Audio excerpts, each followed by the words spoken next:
Samanipa congratulates all Biafrans at the United Nations and the world powers affirm the right to self-defense of individuals or group of persons and the inalienable right to self-determination have been validated and revalidated as the world discusses Ukraine peace, which extends every other nation that is a god. In Netherlands, Biafrans all over the world that are watching live this visual tour of the Netherlands today. And the ladies and gentlemen of the press who are watching from different platforms, Biafrans and lovers of Biafrans, over 5,200 watching from the X handle at this point. I welcome all of you. Those who may watch this program later on. Today is a very important day. Very, very important in our pursuit for our freedom.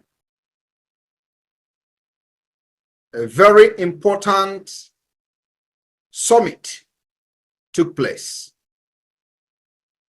just concluded, the summit on peace in Ukraine. This summit on peace in Ukraine has just ended. And we took our time to watch many speeches, comments, opinions from world leaders. We've also took our time to analyze these speeches from different world leaders, including the speech made by the Vice President of the United States of America, Kamala Harris. My fellow Biafrans, I would like us to watch few of these clips as on this rock I will build the altar of God. On this speech, comment coming from different world leaders on the just concluded peace summit for Ukraine, I will make my speech today. So the media team, please give us some of these clips and let the Biafrans and the entire world listen. Thank you. Thank you, Mr. President. Now I'm pleased to hand over the floor to the Vice President of the United States of America, Kamala Harris. Thank you. Thank you, President Ahmed and President Zelensky, for hosting this summit. It is my honor to be here with all of the leaders today. I first met President Zelensky in February of 2022, just 5 days before Russia invaded Ukraine. An outrageous attempt to subjugate a free people and an attempt to wipe a sovereign state off the map. On that same day, I addressed the Munich Security Conference and made clear that the United States of America is a steadfast supporter of the principles that people have a right to choose their own form of government. Nations have a right to choose their own alliances. There are inalienable rights governments must protect. The rule of law must be cherished. Sovereignty and territorial integrity of all states must be respected. And national borders should not be changed by force. And nearly 2.5 years later, I am here to reaffirm the commitment of the United States to these principles and our unwavering commitment to support the people of Ukraine as they defend themselves against Russia's brutal aggression. As I discussed with President Zelensky earlier today, President Biden and I have made clear over the past 3 years, we are committed to uphold international rules and norms, to defend democratic values and stand up to dictators, and to stand with our allies and partners. This approach has provided for our security and prosperity for generations, and it continues to do so today. This approach makes America strong, and it keeps Americans safe. And this approach bolsters global stability. Russia's aggression is not only an attack on the lives and the freedom of the people of Ukraine. It is not only an attack on global food security and energy supplies. Russia's aggression is also an attack on international rules and norms and the principles embodied in the UN Charter. Russia is a permanent member of the United Nations Security Council. Nevertheless, for nearly 2.5 years, it has shamelessly violated the core tenets of that charter. If the world fails to respond when an aggressor invades its neighbor, other aggressors will undoubtedly become emboldened. It leads to the potential of a war of conquest and chaos, not order and stability, which threatens all nations. President Joe Biden and I will continue to support Ukraine and continue to impose costs on Russia. And we will continue to work toward a just and lasting peace based on the principles of the United Nations Charter and the will of the people of Ukraine. President Zelensky, the United States shares your vision for the end of this war and an end to the suffering of the Ukrainian people. And let us all then commit to the imperative of returning innocent children kidnapped by Russia, returning them to their homes. Let us also agree a practical benefit of the work of this peace summit is to increase global food and energy security.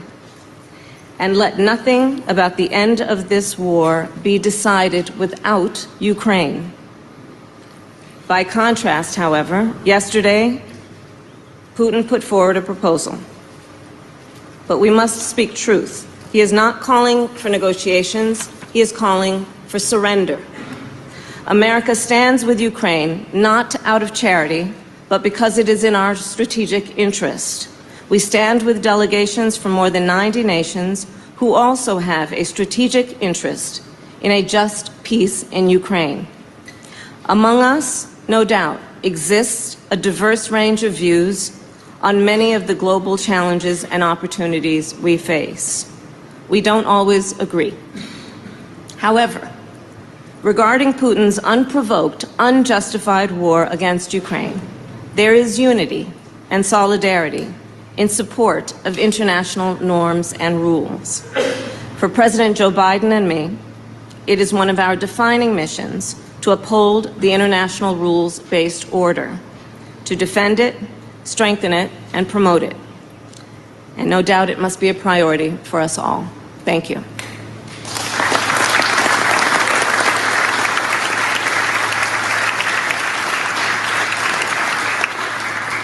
Thank you. Fellow Biafrans, as you all have listened to the Vice President of the United States of America, I would also want the media team to share the screen and play a video from another prominent leader among those who had very important speech at the just concluded summit. Thank you. Thank you, Madam President of the Swiss Confederation, Mr. President of Ukraine. First of all, let me thank you for organizing this important summit. I would like to briefly focus on 4 points. First, international law and UN Charter must be the backbone for a just peace in Ukraine. No matter our continent, history, religion, or skin color, we all share the same guiding compass, and this is the UN Charter and its principles of sovereignty, territorial integrity, human dignity, and the right to self-defense. These principles are universal and we must uphold them. Second point, this war has one aggressor, and this is Russia, and one victim, the people of Ukraine.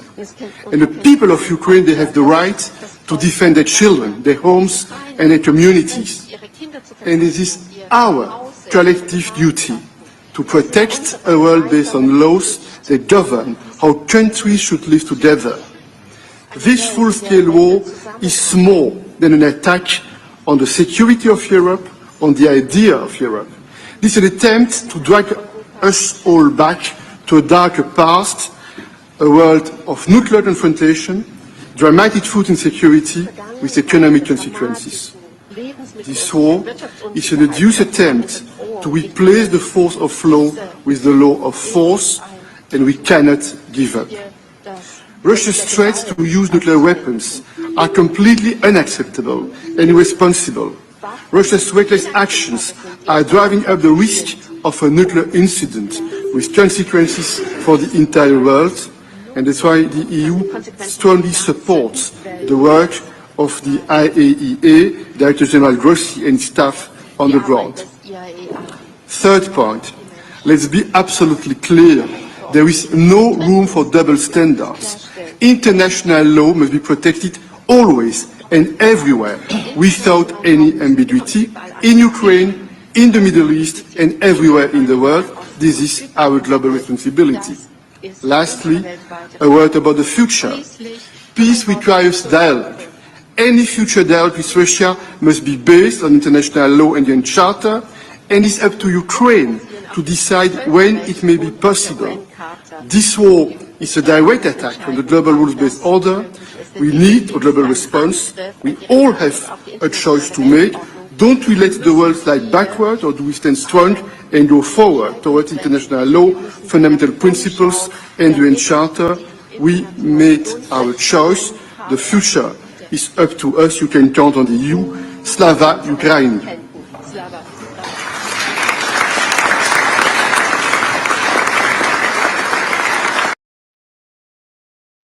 My fellow Biafrans all over the world, the viewers, ladies and gentlemen,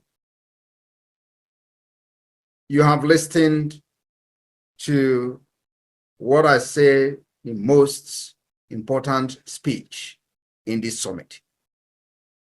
Having extolled the position, of course, of the United Nations on fundamental rights of the people and self-determination, of course, they argued that it is the right of any government to respect such fundamental and inalienable rights. And as such, Simon Ekpa have claimed that we have conquered Nigeria. They will not rise again. We are moving and cruising on to victory. Biafra is here and nothing can stop it. Congratulating the entire Biafrans on this position, of course, submitted and maintained by international community.